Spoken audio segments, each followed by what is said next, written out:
Hello again, everyone. This is American Idioms Part 29. This is the 29th video in my American Idiom series, and like the others, I'll present 5 idioms to you numbered 141 to 145. But first, I'll give you the chance to guess their meanings. Then I'll explain each one to you using additional examples to help you to understand them better. So, are you ready? Okay, here we go. Number 141. An about face. And the example is, we began the project by spending a lot of money. But after the first month, we had to do an about face to meet our budget. Can you guess the meaning? The answer here is B, to make a sudden change, usually in the opposite direction. And in our example, they were spending too much money on the project that they were doing, so they had to do an about face, meaning they had to change in the opposite direction. It's usually a quick change. It's like reversing yourself, and that's what they did. They had to meet the budget, which was the amount of money that they could spend on this project. They did an about face, they completely changed it, and they didn't spend money. Here's another example. The social media company had to do an about face with its privacy policy after many of its users complained about being spied on by them.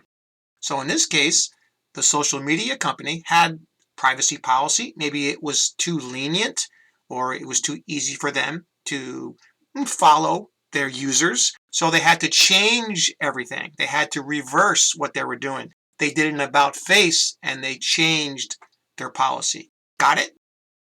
All right. Number 142, a stone's throw. And the example is, I love the location of my son's new school because it's a stone's throw from our home. And he'll be able to walk to school every day very easily. Can you guess the meaning?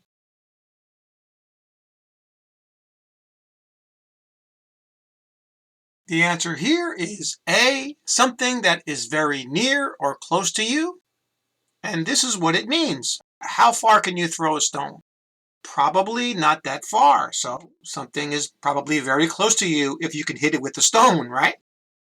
In our example, the person's school was very close. It was a stone's throw. That's why this person's son could easily walk there. Here's another example. Our hotel is a stone's throw away from the beach, so we'll be able to walk there very easily during our vacation. Same situation here. In this case, the beach was very close to their hotel, so they could walk there and spend a lot of time there because it was so close. It was a stone's throw away. Okay, number 143, all bark and no bite. And the example is, my boss always threatens to fire people for making minor mistakes.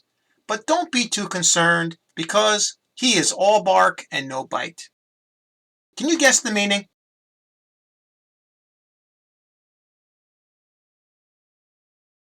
The answer here is A, something that seems more intimidating than it really is.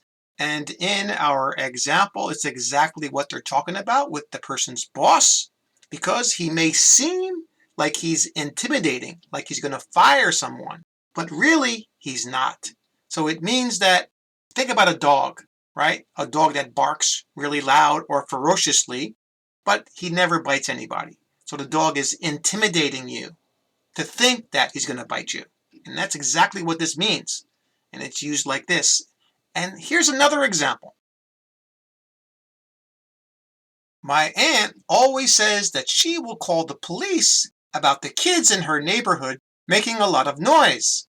But she is all bark and no bite because she never does anything about them. The same thing here. The person's aunt tried to intimidate or even scare the kids about calling the police if they didn't stop making all this noise, but she never calls the police up.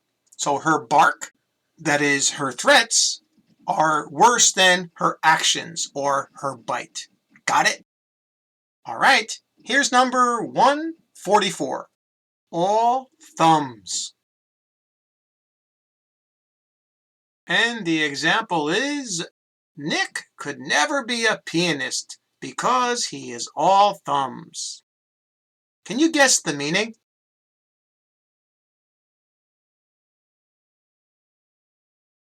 Did you guess C, to be clumsy, especially doing tasks that require dexterity or physical things? If you did, you are correct.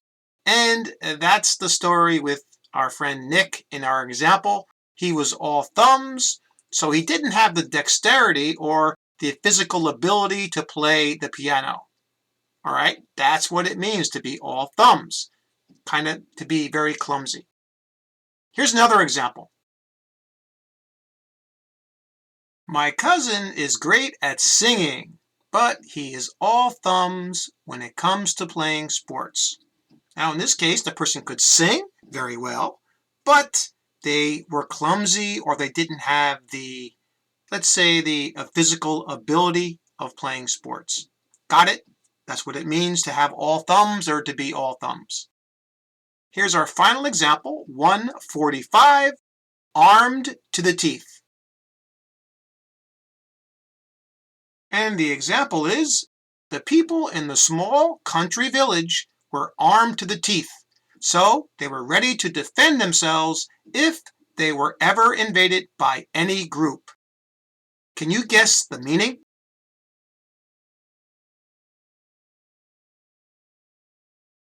The answer here is B, to prepare thoroughly for something. That's what it means to be armed to the teeth. Now, this is usually used with weapons of some kind, let's say guns. So in this example, the people in this small village, maybe they were under threat of an invasion by someone or some group of some kind, so they were prepared for battle. But it's also used another way. Look at this example. I didn't do well on my last debate about climate change, but this time I'm armed to the teeth with statistics on the subject, so I should do much better. In this case, the person was thoroughly preparing for the debate that he was doing, and he was armed to the teeth, meaning he had prepared. He had prepared thoroughly for it. So armed to the teeth here means to be ready for something, to be very well prepared for something. Got it?